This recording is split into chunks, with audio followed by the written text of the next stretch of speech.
Bonjour et bienvenue. Je vous propose dans ce podcast de réfléchir sur les opinions, en l'occurrence à savoir s'il y a lieu de s'en méfier ou non. Les opinions sont peut-être l'une des choses du monde les mieux partagées, pour reprendre une célèbre formulation de Descartes. Elles le sont non pour leur contenu, mais simplement par le fait d'en avoir. En effet, nous avons tous des opinions. Elles nous appartiennent et manifestent d'ailleurs notre personnalité. C'est peut-être la raison pour laquelle, lorsque des opinions divergentes trouvent à se contredire, lors d'un débat, d'une réunion professionnelle ou autour d'un repas de famille, des éclats de voix l'emportent parfois sur la mesure. Il n'est jamais très agréable, en effet, de se sentir mis en défaut parce que notre opinion est contestée. Il n'est pas rare que ce qui, à l'origine, était une confrontation d'idées, se transforme en un affrontement personnel. L'opinion, ainsi, est en quelque sorte à la croisée des chemins entre la raison et l'émotion. Qu'elle ne soit pas mise en doute une fois exposée, on prend volontiers la posture de celui qui raisonnablement convainc son interlocuteur.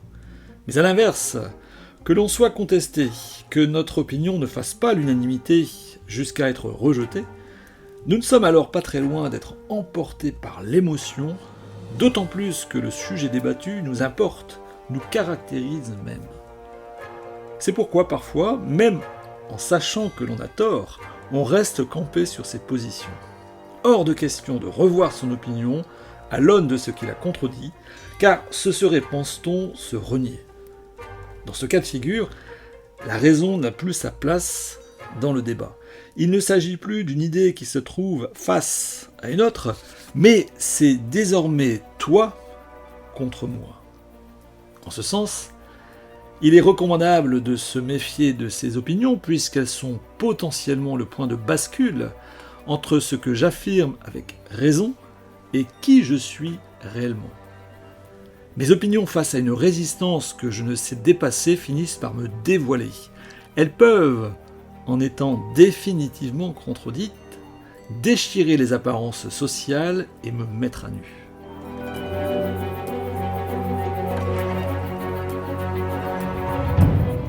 Même si l'opinion m'engage et ainsi m'expose au-delà de ce que je souhaiterais, ceci ne m'empêche guère d'en faire état lorsque le débat est ouvert. Les opinions sont d'ailleurs les conditions de possibilité de la discussion. S'il fallait en toutes circonstances et en permanence se méfier de ces opinions, cela réduirait d'autant les échanges. Il s'agirait non pas de faire face à des contradictions adverses, mais finalement de résister à soi-même. Le débat très vite s'épuiserait dans des considérations par trop nombrilistes. Dès lors, n'est-il pas plutôt préférable de réfléchir sur ces opinions que de s'en méfier ? Quel que soit le sujet, se méfier la méfiance nous en éloigne plus qu'elle ne nous met à distance. Et ainsi, nous reculons plus que nous ne prenons de recul par rapport au sujet. S'il s'agit de réfléchir sur ces opinions, ce n'est pas à propos de leur contenu, mais sur la façon dont nous les considérons puis les exploitons vis-à-vis d'autrui. Sur la manière de les considérer, Bachelard, philosophe, nous dit dans son livre intitulé « La formation de l'esprit scientifique », je le cite, « L'opinion pense mal. Elle ne pense pas, elle traduit des besoins en connaissance. En désignant les objets par leur utilité, elle s'interdit de les connaître. » Fin de citation.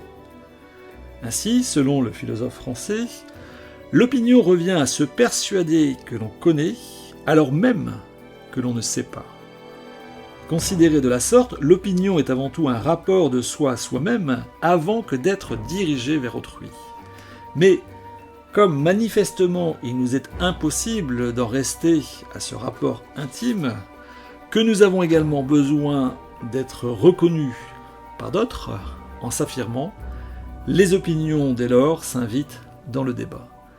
Mais tenir pour vrai ce que l'on croit et non ce que l'on sait, comme le suppose Bachelard, conduit à rejeter tout avis contraire au sien.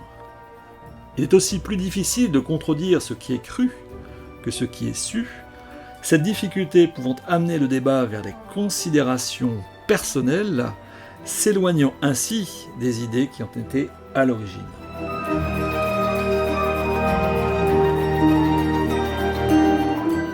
L'opinion satisfait ainsi un besoin de connaissance et aussi de reconnaissance. Je cherche à être reconnu en accordant de la valeur à mes opinions puisque celles-ci me représentent. Je peux également considérer qu'exprimer mes opinions est un droit qui m'appartient, ce qui n'est pas faux. Prenons garde toutefois à ne pas transformer ce droit en devoir. Ce n'est pas parce que j'ai le droit d'exprimer une opinion qu'autrui a le devoir de m'écouter, ni que cette opinion a par nature de la valeur. Valoriser les opinions du seul fait qu'elles sont l'expression d'un droit peut produire une forme de relativisme radical dans lequel tout se vaut et où la vérité s'épuise. Pour le dire clairement, je pense que nous en sommes là aujourd'hui, dans un monde où les opinions trouvent dans les réseaux sociaux une caisse de résonance des plus puissantes, où lorsque les opinions l'emportent sur les démonstrations, quand il s'agit plus de faire le spectacle que de débattre. Mais passons. Il est également intéressant, à mon sens, de réfléchir sur le rapport entre les opinions et l'expérience. Il n'est pas rare d'affirmer quelque chose sous prétexte de l'avoir vécu, pensant ainsi être dans le vrai, alors que finalement il ne s'agit que d'opinion. L'expérience, en effet, ne garantit pas d'en savoir plus, et ceci pour deux raisons. Premièrement, ce qui est vécu s'inscrit dans un contexte particulier, à un moment donné, en un endroit précis. Peut-on dès lors affirmer pour vrai, donc reconnaissable par tous, ce qui s'est produit de façon singulière? Deuxièmement, toute vérité n'est pas vérifiable de manière empirique. Je retiens volontiers sur ce point ce que nous dit Bertrand Russell dans l'un de ses ouvrages, je le cite, « Pour qu'une proposition soit vérifiable, il ne suffit pas qu'elle soit vraie, mais elle doit aussi être telle qu'on puisse la découvrir vraie. Ainsi, la vérifiabilité dépend de notre capacité à acquérir la connaissance, et pas seulement de la vérité objective. » Fin de citation. Il convient, selon Russell, de ne pas confondre la vérité avec ce qui est vérifiable. Avant que l'homme n'apparaisse sur Terre, par exemple, et soit capable de le vérifier, il n'en était pas moins vrai que notre planète tourne autour du Soleil. L'opinion, elle, se nourrit de ce que nous prenons pour vrai, ce que nous avons vu, entendu, senti, alors même que nos sens, nous le savons, sont limités.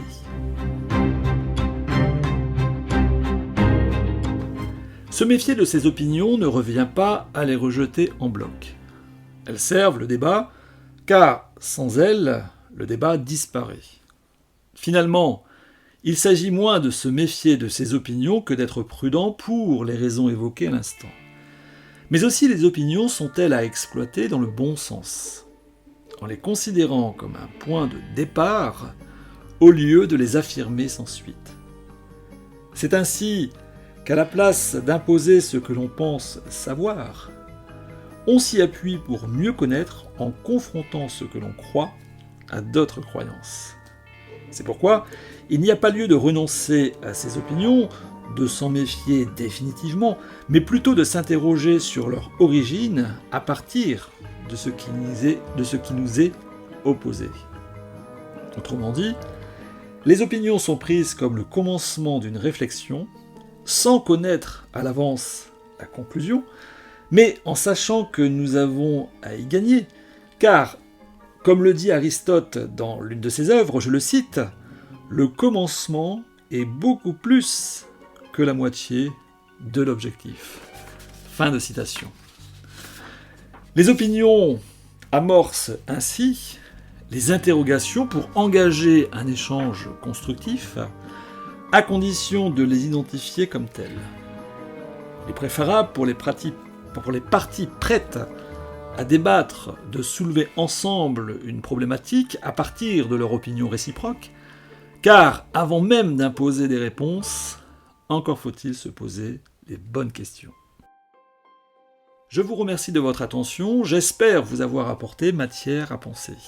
N'hésitez pas à me laisser un commentaire à la suite de ce podcast.